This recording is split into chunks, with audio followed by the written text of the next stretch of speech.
आशा करते हैं आप सभी सकुशल होंगे, मंगल होंगे। आज हमारी आपसे संवाद उस दर्पण पर होगी जो सत्य बोलता है, पर उस सत्य को या तो हम नकारते हैं या समझने की कोशिश नहीं करते। मेरा तात्पर्य फिल्मों को लेकर है। हमारे यहाँ फिल्मों को समाज का दर्पण कहा जाता है और हम सभी जानते हैं कि दर्पण हमेशा सत्य बोलता है। यह सही है कि फिल्मों को दर्शकों के रुचिकर बनाने के लिए उसमें कुछ दृश्य ऐसे फिल्माए जाते हैं जो काल्पनिक होते हैं या जो दर्शकों के पसंद को ध्यान में रखकर बनाए जाते हैं, जिसमें गाना हुआ या एक हीरो 50 विलेन को अकेले मार जाता है, एक हीरो बॉर्डर पे अकेले सारे पाकिस्तानियों को मार भगाता है। ये सब चीज़ सिर्फ दर्शकों को लुभाने के लिए होता है, लेकिन बहुत सी ऐसी घटनाएं होती हैं जिसका कहीं न कहीं समाज से प्रत्यक्ष या परोक्ष संबंध होता है। तो मेरा संवाद खासकर उन फिल्मी दर्शकों से है, दर्शकों से है जो फिल्में देखते हैं और फिल्मों के उस सच्चाई को नकारते हैं या उसको समझने की कोशिश नहीं करते।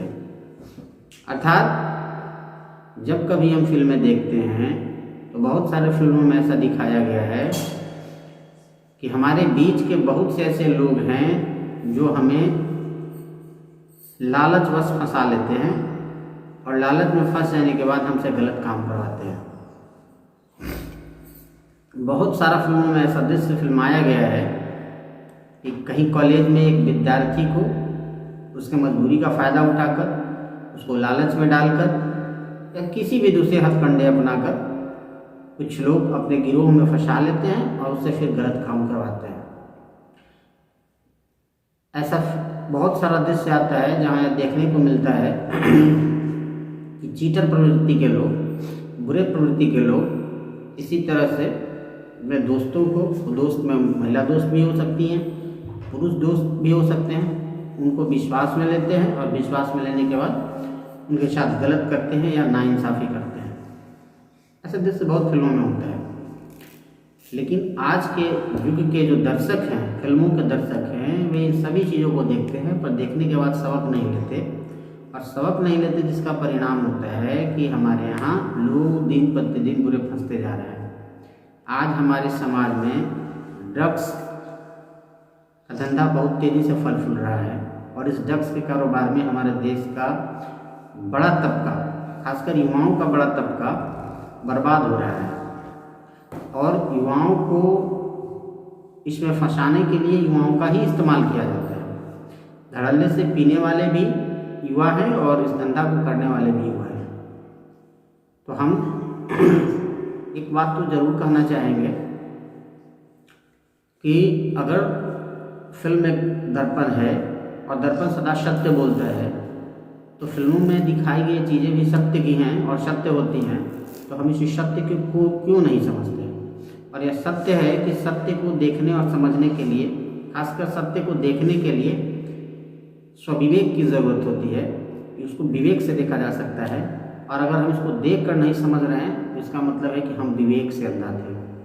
तो याद होगा एक प्रसंग है महाभारत में, एक पात्र है जिसको हम लोग धृतराष्ट्र कहते हैं। धृतराष्ट्र के संबंध में कहा जाता है कि धृतराष्ट्र सिर्फ नेत्रहीन ही नहीं थे, विवेकहीन भी थे और इसका परिणति था कि पूरा हस्तिनापुर साम्राज्य समाप्त हो गया था। इतनी बड़ी सल्तनत समाप्त हो गई थी। हमारी और आपकी हस्ती तो बहुत छोटी है। अगर हम हर सच को देखकर इन्हीं नकारते रहे तो हमारा भी हस्त वही होगा जो हस्तिनापुर का हुआ था।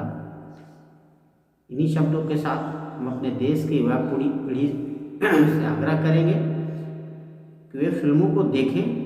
फिल्में बुरी नहीं होती, सारी फिल्में बुरी नहीं होती और फिल्मों में जो अच्छाई है उसको अपने जीवन में धारण करने की कृपा करें और नशे के लत से अपने को, खुद को बचाएं और अपने मित्रों को ही बचाने का कष्ट करें। इन्हीं शब्दों के साथ अपने वक्तव्य को विराम देंगे। जय हिंद, जय भारत।